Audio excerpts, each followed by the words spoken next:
Serious ವಾತಾವರಣ ಅಲ್ವಾ? ಅದರಲ್ಲೂ ದಾರಿ ಉದ್ದಕ್ಕೂ ಇಂಟರ್ವ್ಯೂ ನೋಡ್ಕೊಂಡು ಬರ್ತಾ ಇದ್ದೆ. ಎಷ್ಟು ಮಾತಾಡಿದ್ದಾನೆ ಅವನು, ಭಯ ಹುಟ್ಟಾಗುತ್ತೆ ಮಾತಾಡ್ತಾ ಇದ್ರೆ. ಯುದ್ಧಕಾಂಡ ಏನು ಅಂತ ನನಗೆ ಪ್ರಶ್ನೆ ಸ್ಟಾರ್ಟ್ ಆಗೋಯ್ತು ಇಂಟರ್ವ್ಯೂ ನೋಡ್ಕೊಂಡು ಬರ್ತಾ ಇರ್ಬೇಕಾದ್ರೆ. ಯುದ್ಧಕಾಂಡ ಅಂದರೆ ಅಜಯ್ ರಾವ್ ಒಬ್ಬ ಲಾಯರ್ ಆಗಿ, ಒಬ್ಬ ಜವಾಬ್ದಾರಿ ಪ್ರೊಡ್ಯೂಸರ್ ಆಗಿ, ಅರ್ಧ ಡೈರೆಕ್ಟರ್ ಆಗಿ ಅಲ್ವಾ? ಅವ್ರ ಜೊತೆ ನೀನು ಅರ್ಧ ಡೈರೆಕ್ಟ್ ಮಾಡಿದ್ಯಾ, ಸೊ ಅವ್ರಿಗರ್ಧ ನಿನ್ಗರ್ಧ ಕ್ರೆಡಿಟ್ ಕೊಟ್ಟಿದ್ದೀನಿ ನಾನು. ಆಮೇಲೆ ಒಬ್ಬ ಶಿಸ್ತಿನ ಸಿಪಾಯಿ ಆಗಿ, ಓವರ್ ಆಗಿ ಒಬ್ಬ ಫಾದರ್ ಆಗಿ, ಮತ್ತು ಒಬ್ಬ ಜವಾಬ್ದಾರಿಯ ಪ್ರಜೆಯಾಗಿ ಒಂದು ಕಾನ್ಫ್ಲಿಕ್ಟ್, ಒಂದು ಹೋರಾಟ ನಡೀತಿರೋದೇ ಈ ಯುದ್ಧಕಾಂಡ. ಕರೆಕ್ಟ್ ಅದು? That is what is happening inside you. ನೋಡಿ ಎಷ್ಟು ಸೀರಿಯಸ್ ಆಗೋದ್ರು ಜನ ಎಲ್ಲರಲ್ಲಿ. ನಿನ್ನ ಆಸೆ, ನಿನ್ನ ಕನಸು, ನಿನ್ನ ಶಿಸ್ತು, ನಿನ್ನಲ್ಲಿ ಒಂದು ಜವಾಬ್ದಾರಿ ಎದ್ದು ಕಾಣಿಸುತ್ತೆ ಸಿನಿಮಾ ಮಾತುಕತೆಯಲ್ಲಿ. ಅದು ಆ್ಯಕ್ಚುಲಾಗಿ ನಮ್ಮಂಥವ್ರಿಗೆ, ನಾವು ಸಿನಿಮಾ ನೋಡ್ತಿರ್ಬೇಕಾದ್ರೆ, ನಾನು 40 ವರ್ಷ ಸಿನಿಮಾ ಜರ್ನಿ ಮಾಡ್ಕೊಂಬಂದವನಿಗೆ ಒಂದು ಭಯ ಪಕ್ಕ ಆರ್ಟ್ ಹೊಡ್ಕೊಳ್ಳೋಕೆ ಸ್ಟಾರ್ಟ್ ಆಗುತ್ತೆ. ಅಂದರೆ ಅಷ್ಟು ಪ್ರೀತಿಸ್ಬಿಡ್ತೀವಿ ಸಿನಿಮಾನ. We love the cinema so much. ಒಂದು ಸಿನಿಮಾ ಪರದೆ ಮೇಲೆ ಒಂದು ವೈಟ್ ಪರದೆನ ಪ್ರತಿ ಸಾರಿ ಒಂದು ಬಣ್ಣ ಬೆಳಿಬೇಕಾದ್ರೆ ಅದು ಆ ಬಣ್ಣ ಅಲ್ಲಿ ಹೋಗಿ ಮೆಚ್ಚಿಸ್ಕೊಂಡು ಬರುತ್ತೆ ಅನ್ನೋ ಒಂದು ಖುಷಿ ಇದೆಯಲ್ಲ, ಆ ಖುಷಿ, ಆ ಟ್ರಾವೆಲಿಂಗ್, ಆ ಎಕ್ಸೈಟ್ಮೆಂಟು, ಆ ಪ್ರೀತಿ ನಿನ್ನಲ್ಲಿ ಕಾಣಿಸುತ್ತೆ. I could see myself in you in so many interviews. ಇನ್ನು cinema I think more or less story ಏನು ಅನ್ನೋದನ್ನು ನೀವು ಆಲ್ರೆಡಿ ತುಂಬಾ ರಿವೀಲ್ ಮಾಡಿದ್ದೀರಾ ಅಂತ ನನಗನ್ಸುತ್ತೆ. You already given into the public what the fight is for ಅನ್ನೋದನ್ನು.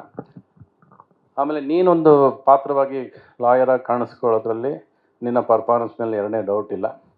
ಇನ್ನು ಅದೆಲ್ಲ ಬಿಟ್ಟರೆ KGF ಅಲ್ಲಿ ನಮಗಿಬ್ಬರೇ ನೆನಪಾಗೋದು. ಒಂದು ನಮ್ಮ ಯಶು, ಬಿಟ್ಟರೆ ಮದರು. ಆ ಮದರ್ನ ಮತ್ತೆ ಇಲ್ಲಿ ಮರೆಯೋಕ್ಕಾಗತ್ತೆ ನಾವು? ಅಷ್ಟೇ ಪವರ್ಫುಲ್ ಕ್ಯಾರೆಕ್ಟರ್ ನಿಮಗೆ ಇಲ್ಲಿ ಎದ್ದು ಕಾಣಿಸ್ತಾ ಇದೆ. ರಾಜ್ಞಾ, ಎಷ್ಟು ಚೆನ್ನಾಗಿ ಭಾಷಣ ಬಯಾಟ್ ಮಾಡಿದ್ಯಾ ನೀನು. ಅಂದರೆ ನೀನು ಅಷ್ಟೇ ಚೆನ್ನಾಗಿ ಆ್ಯಕ್ಟ್ ಮಾಡಿರ್ತೀಯ ಅಂತ ಗೊತ್ತು ನನಗೆ. ನನ್ನ ಪಿಕ್ಚರ್ ನೋಡಿದ್ಯಾ ಹೋಗಲಿ ನೀನು? ಯುದ್ಧಕಾಂಡ ನೋಡಿದ್ಯಾ? ನಿಮ್ಮ ಅಪ್ಪ ಅಮ್ಮ ನೋಡೋಕ್ಕೆ ತೋರ್ಸಕ್ಕೆ ಬರ್ತಿರ್ತಾರೆ ಬಿಡು. ಪವನ್ ಬನ್ನಿ ಸ್ಟೇಜ್ ಮೇಲೆ.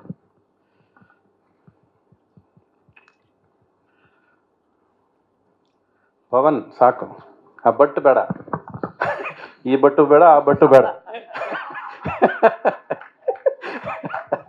ಅಲ್ವಾ?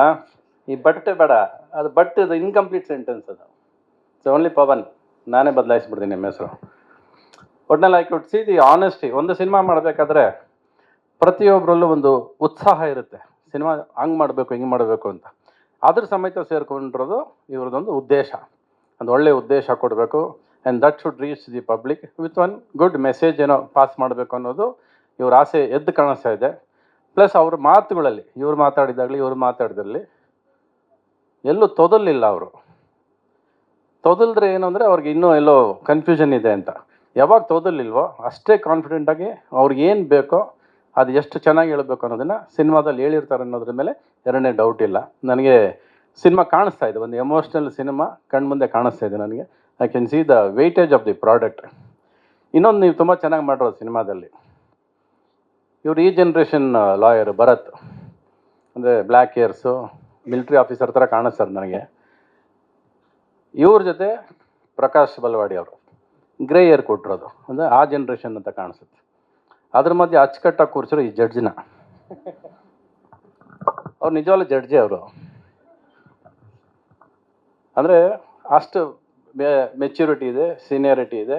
ಈ prefers to be a judge. ಅವ್ರ ಮಾತಿನಲ್ಲಿ ಅಷ್ಟು ತೂಕ ಇರುತ್ತೆ. ನಾವು ಅಮೃತ ಮಹೋತ್ಸವ ಶೋ ಮಾಡಿದಾಗ ಅದೇನೋ ಒಂದು ನಾವು ಅಂದ್ಕೊಂಡಾಗ ಆಗಲಿಲ್ಲ ಅನ್ನೋ ಒಂದು ಒದ್ದಾಟ ಇತ್ತು. ಆವಾಗ ಸ್ಟೇಜ್ ಮೇಲೆ ನಾನು ಸ್ವಲ್ಪ ಫೈರ್ ಜಾಸ್ತಿ ಅಲ್ಲ ನಮಗೆ, ಮೈಕ್ ತೊಗೊಂಡು ಇನ್ನೇನು ಕಿರ್ಚೋಕೆ ಹೋದೆ. ಇವ್ರು ಕರೆದ್ರು, ಬಿಟ್ಕೊಡು ಇದು ದಾಖಲೆ ಆಗೋಗುತ್ತೆ, ಅಮೃತ ಮಹೋತ್ಸವ ಎಷ್ಟು ವರ್ಷ ನೋಡ್ರು ನಿನ್ನ ಕೋಪನೇ ಜಾಸ್ತಿ ಕಾಣಿಸ್ಬಿಟ್ಟು ಬಿಟ್ಬಿಡೋದು, ಏನಾರಾಗಲಿ ನಾವು ಮರೋಣ ಅಂತ. ಆ ಮಾತನ್ನ ಇವತ್ತಿಗೂ ಮರೆಯಲ್ಲ. ಅಂದರೆ ಈ ರಿಮೆಂಬರ್ಸ್ ದಿ ಎಂಡ್.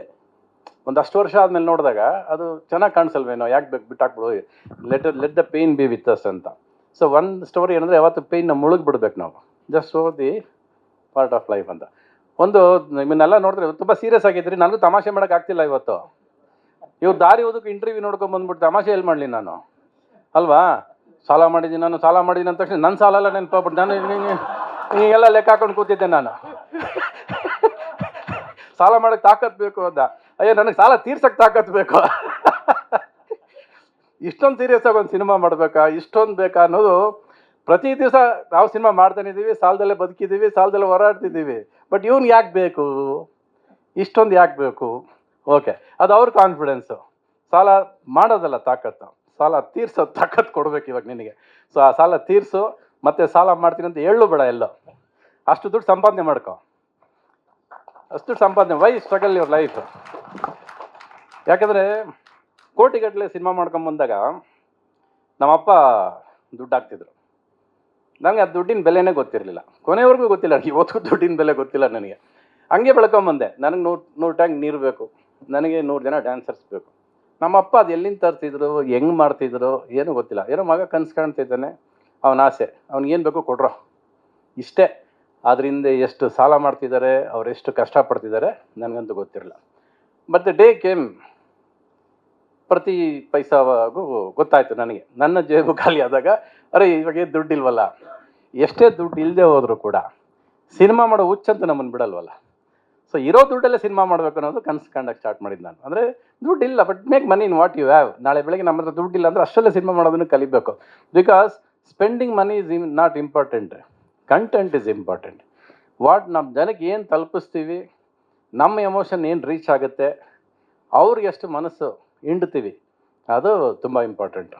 ನಾನು ನಿನ್ನ ಸಿನಿಮಾ ಟ್ರೈಲರ್ ನೋಡ್ಬೇಕಾದ್ರೆ ಅನಿಸಿದ್ದು, ನಾನು ಮಂಜಿನ ನೀನು ಟ್ರೈಲರ್ ಬಿಟ್ಟಿದ್ದೆ. ನಾನು ಒಂದು ಹೆಣ್ಣಿನ ಕೂಗು, ಮಗುವಿನ ಅಳು, ಅದಕ್ಕೆ ಕರಗದಿರೋ ಮನಸ್ಸೇ ಇಲ್ಲ ಅಂತ ಹೇಳಿದ್ದೆ ನಾನು. ಅದು ನಿಮ್ಮ ಸಿನಿಮಾ ಕಾಪಿ ಹೊಡೆದಿದ್ದೀರಾ ಅಂತ ಅನಿಸ್ತು ನನಗೆ.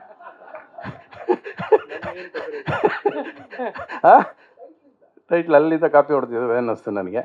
ಸರಿ, ಓಕೆ, ನಾನದು ಮುಗಿಸ್ಲಿಲ್ಲ ಸಿನಿಮಾನ, ಅದರಿಂದ ತೊಂದರೆ ಇಲ್ಲ. Nice to see a team with so much of dedication, with so much of heartfelt expressions. ಎಲ್ಲರೂ ಖುಷಿಯಾಗಿ ಸಿನಿಮಾ ಮಾಡಿದ್ದೀರಾ, ಖುಷಿಯಾಗಿ ಹತ್ತಿದ್ದೀರಾ ನೀವು, ಅಲ್ವಾ? ಒಳಗೊಂದು ಖುಷಿ ಇದೆಯಲ್ಲ. ನಾವು ಏನೇ ನಟನೆ ಮಾಡಿದ್ರು ಕೂಡ ಒಳಗೊಂದು ಮನಸ್ತೃಪ್ತಿ ಅಂತ ಇರುತ್ತಲ್ಲ, ಅದು ನಗ್ತಾ ಇರುತ್ತೆ ಒಳಗೆ. ನಮಗೆ ಖುಷಿ, ನಾನು ಚೆನ್ನಾಗಿ ಮಾಡಿದೆ ಅನ್ನೋದು. ಆ ನಗು ನನಗೆ ನಿಮ್ಮಲ್ಲಿ ಕಾಣಿಸ್ತಾ ಇದೆ, ತೃಪ್ತಿ ಕಾಣಿಸ್ತಾ ಇದೆ, ಇವನ ಮನಸ್ಸಲ್ಲೂ ತೃಪ್ತಿ ಕಾಣಿಸ್ತಾ ಇದೆ, ಇವ ಮತ್ತು ಮಾತುಗಳಲ್ಲಿ ಕಾನ್ಫಿಡೆನ್ಸ್ ಕಾಣಿಸ್ತಾ ಇದೆ, ಗೆಲ್ತೀನಿ ಅನ್ನೋ ಇದು ಕಾಣಿಸ್ತಾ ಇದೆ. ಇದಕ್ಕೆ ನಾವೇನು ಮಾಡ್ಬೋದು, ವಾಟ್ ಈಸ್ ದಿ ಕಾಂಟ್ರಿಬ್ಯೂಷನ್, ನಾವೇನು ಕಾಂಟ್ರಿಬ್ಯೂಷನ್ ಕೊಡ್ಬೋದು ಅನ್ನೋದು ಒಂದು ಪ್ರಶ್ನೆ. ಅಂದರೆ ಇವ್ರು ಹೇಳಿದ್ರು, ಏನೋ ಪ್ರತಿಯೊಬ್ಬರು ವ್ಯಕ್ತಿನೂ ಸಿನಿಮಾ ಜವಾಬ್ದಾರಿ ಇದ್ರೆ ನೋಡಲೇಬೇಕು. ಇದು ಅವ್ರು ಹೇಳಿದ್ದು. ನಾನು ಇಲ್ಲೇ ಒಂದು 5 ticket gold class ತೊಗೊಂಡ್ಬಿಡ್ತೀನಿ.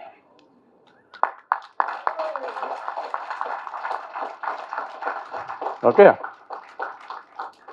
I will see the film in the theatre paying money. ಓಸಿ ನೋಡಲ್ಲ ನಾನು. ಒಂದು ಜವಾಬ್ದಾರಿಯಾಗಿ ನಿನಗೋಸ್ಕರ, ಸಿನಿಮಾನ ಪ್ರೀತಿಸೋನಿಗೋಸ್ಕರ, ಸಿನಿಮಾ ಕಷ್ಟಪಟ್ಟವ್ರಿಗೋಸ್ಕರ, ಸಿನಿಮಾ ಡೆಡಿಕೇಶನ್ ಇರೋರಿಗೋಸ್ಕರ ನಾನು ಸಿನಿಮಾ ನೋಡ್ತೀನಿ. And I will try to go with my family. As long as ಒಂದು ದಿವಸ ಹೆಚ್ಚು ಕಡಿಮೆ ಹಂಗಿಂಗ್ ಆಗ್ಬೋದು, ಶೂಟಿಂಗ್ ಇರುತ್ತೆ, ಆದರೆ ಬಂದು ನೋಡಿ ಸಿನಿಮಾದ ಥಿಯೇಟ್ರಲ್ಲಿ ನೋಡಿ ನಿಮ್ಗೆ ಫೋನ್ ಮಾಡ್ತೀನಿ ನಾನು. ಓಕೆ.